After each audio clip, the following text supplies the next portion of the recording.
Carta de Tiago. Tiago 1.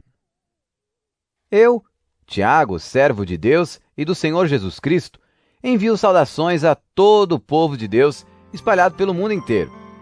Meus irmãos, sintam-se felizes quando passarem por todo tipo de aflições, pois vocês sabem que quando a sua fé vence essas provações, ela produz perseverança.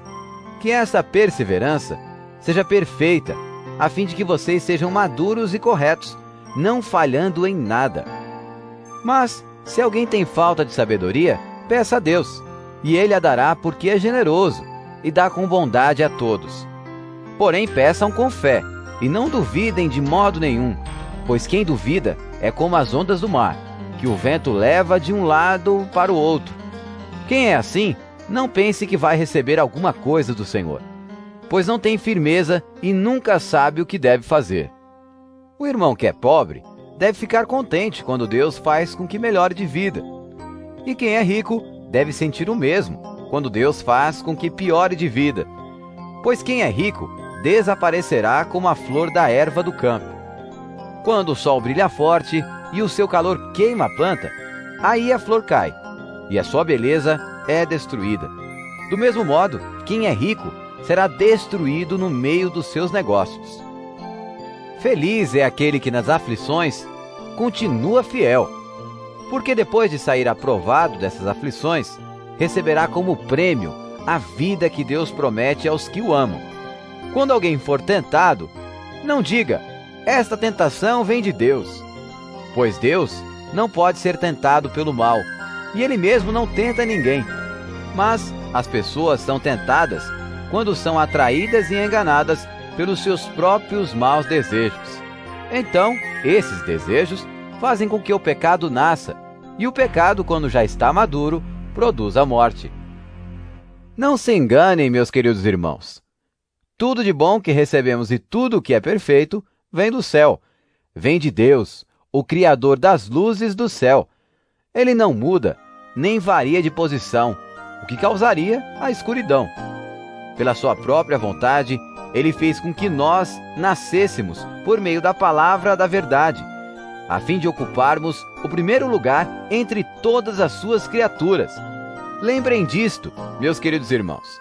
Cada um esteja pronto para ouvir, mas demore para falar e ficar com raiva, porque a raiva humana não produz o que Deus aprova. Portanto, deixem todo o costume imoral e toda a má conduta. Aceitem com humildade a mensagem que Deus planta no coração de vocês, a qual pode salvá-los. Não se enganem, não sejam apenas ouvintes dessa mensagem, mas a ponham em prática, porque aquele que ouve a mensagem e não a põe em prática é como uma pessoa que olha no espelho e vê como é, dá uma boa olhada, depois vai embora e logo esquece a sua aparência. O Evangelho é a lei perfeita que dá liberdade às pessoas. Se alguém examina bem essa lei e não a esquece, mas a põe em prática, Deus vai abençoar tudo o que essa pessoa fizer. Alguém está pensando que é religioso? Se não souber controlar a língua, a sua religião não vale nada, e ele está enganando a si mesmo. Para Deus, o Pai, a religião pura e verdadeira é esta: ajudar os órfãos e as viúvas nas suas aflições e não se manchar com as coisas más deste mundo. Tiago 2. Meus irmãos, vocês que creem no nosso glorioso Senhor Jesus Cristo, nunca tratem as pessoas de modo diferente, por causa da aparência delas. Por exemplo, entra na reunião de vocês um homem com anéis de ouro e bem vestido, e entra também outro, pobre e vestindo roupas velhas. Digamos que vocês tratam melhor o que está bem vestido e dizem: este é o melhor lugar, sente-se aqui. Mas dizem ao pobre: fique de pé, ou sente-se aí no chão, perto dos meus pés. Nesse caso, vocês estão fazendo diferença entre vocês mesmos e estão se baseando em maus motivos para julgar o valor dos outros. Escutem, meus queridos irmãos. Deus escolheu os pobres deste mundo para serem ricos na fé e para possuírem o reino que Ele prometeu aos que o amam. No entanto, vocês desprezam os pobres. Por acaso não são os ricos que exploram vocês e os arrastam para serem julgados nos tribunais? São eles que falam mal do bom nome que Deus deu a vocês. Se vocês obedecerem à lei do reino, estarão fazendo o que devem, pois nas Escrituras Sagradas está escrito: ame os outros como você ama a você mesmo. Mas, se vocês tratam as pessoas pela aparência, estão pecando, e a lei os condena como culpados.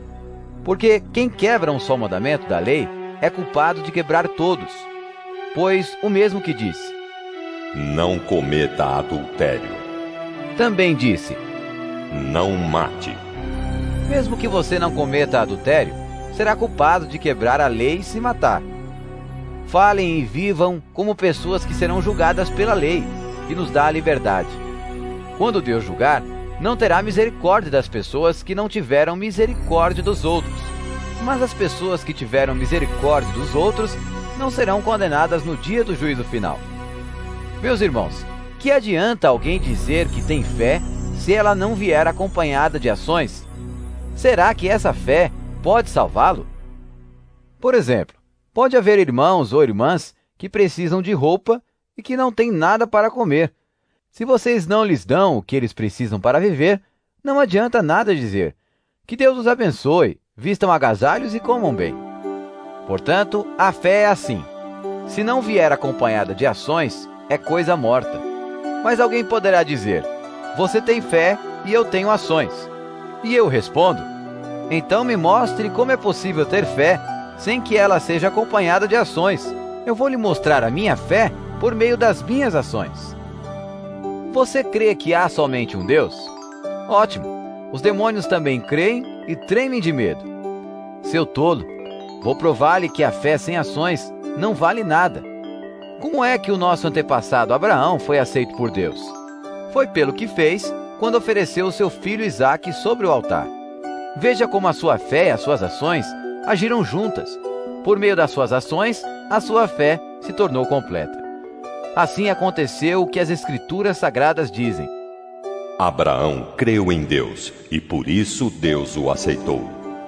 E Abraão foi chamado de amigo de Deus. Assim, vocês veem que a pessoa é aceita por Deus por meio das suas ações, e não somente pela fé. Foi o que aconteceu com a prostituta Raabe, quando hospedou os espiões israelitas e os ajudou a sair da cidade por outro caminho. Deus a aceitou pelo que ela fez. Portanto, assim como o corpo sem o espírito está morto, assim também a fé, sem ações, está morta. Tiago 3. Meus irmãos, somente poucos de vocês deveriam se tornar mestres na igreja, pois vocês sabem que nós, os que ensinamos, seremos julgados com mais rigor do que os outros. Todos nós sempre cometemos erros. Quem não comete nenhum erro no que diz é uma pessoa madura, capaz de controlar todo o seu corpo. Até na boca dos cavalos colocamos um freio, para que nos obedeçam, e assim fazemos com que vão aonde queremos. Pensem no navio. Grande como é, empurrado por ventos fortes, ele é guiado por um pequeno leme e vai aonde o piloto quer. É isto que acontece com a língua. Mesmo pequena, ela se gaba de grandes coisas. Vejam como uma grande floresta pode ser incendiada por uma pequena chama. A língua é um fogo. Ela é um mundo de maldade. Ocupa o seu lugar no nosso corpo e espalha o mal em todo o nosso ser. Com o fogo que vem do próprio inferno, ela põe toda a nossa vida em chamas. O ser humano é capaz de dominar todas as criaturas e tem dominado os animais selvagens, os pássaros, os animais que se arrastam pelo chão e os peixes. Mas ninguém ainda foi capaz de dominar a língua. Ela é má, cheia de veneno mortal, e ninguém a pode controlar.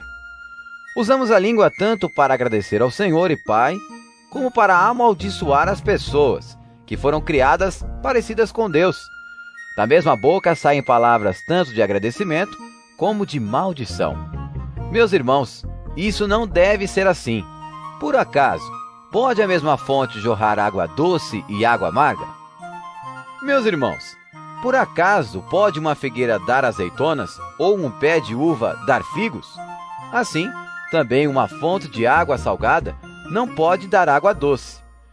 Existe entre vocês alguém que seja sábio e inteligente? Pois então, que prove isso pelo seu bom comportamento e pelas suas ações, praticadas com humildade e sabedoria. Mas, se no coração de vocês existe inveja, amargura e egoísmo, então não mintam contra a verdade, gabando-se de serem sábios. Essa espécie de sabedoria não vem do céu. Ela é deste mundo, é da nossa natureza humana e é diabólica.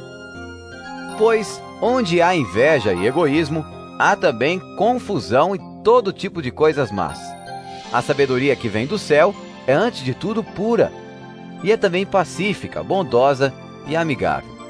Ela é cheia de misericórdia, produz uma colheita de boas ações, não trata os outros pela sua aparência e é livre de fingimento. Pois a bondade é a colheita produzida pelas sementes, que foram plantadas pelos que trabalham em favor da paz. Tiago 4.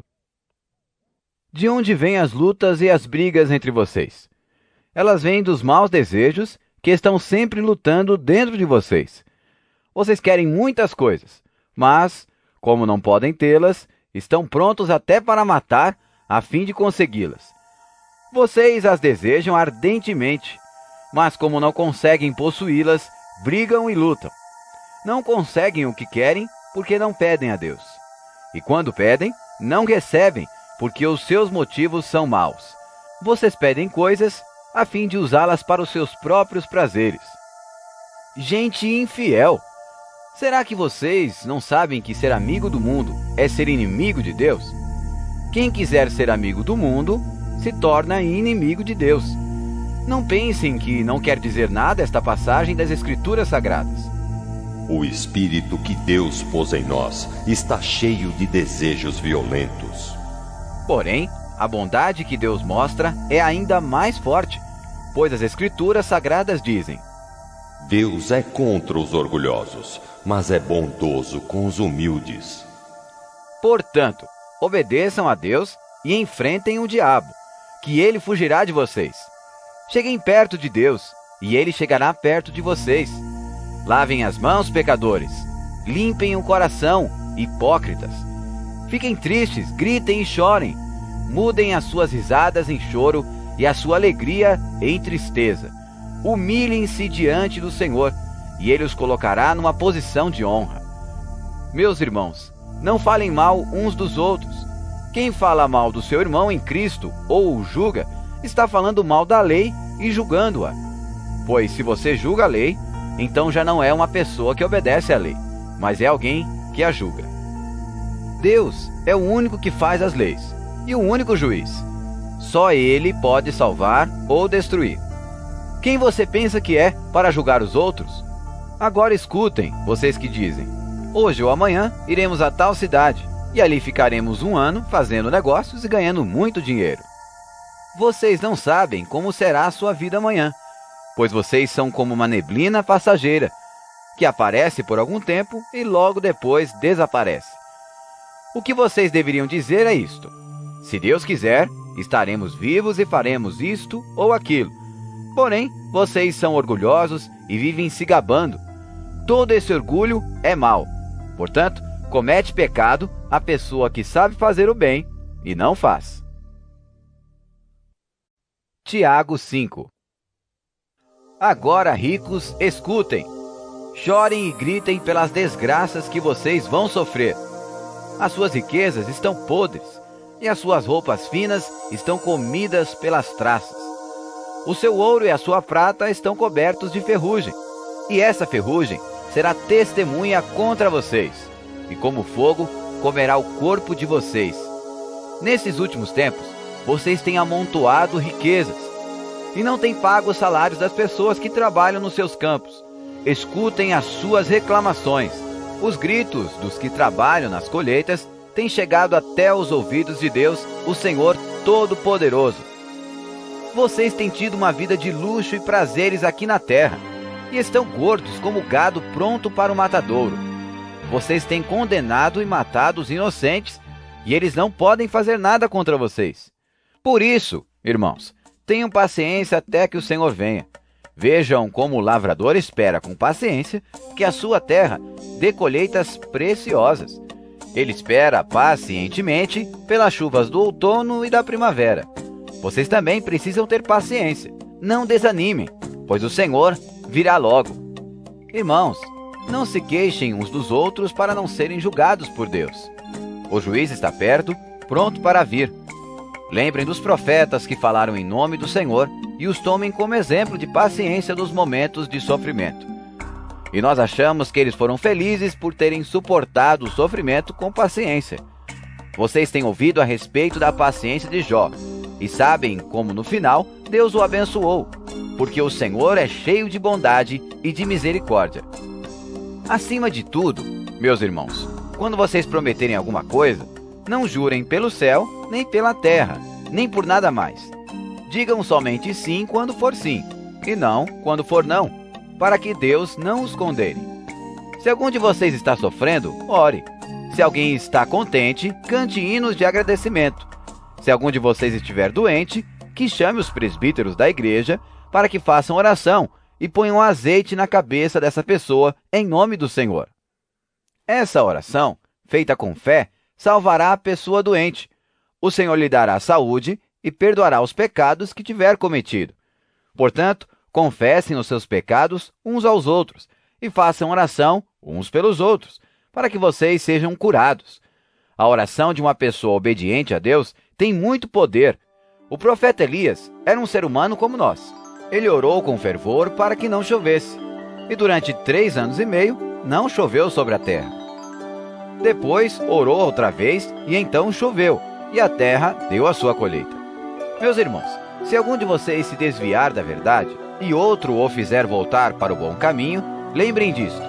Quem fizer um pecador voltar do seu mau caminho, salvará da morte esse pecador e fará com que muitos pecados sejam perdoados.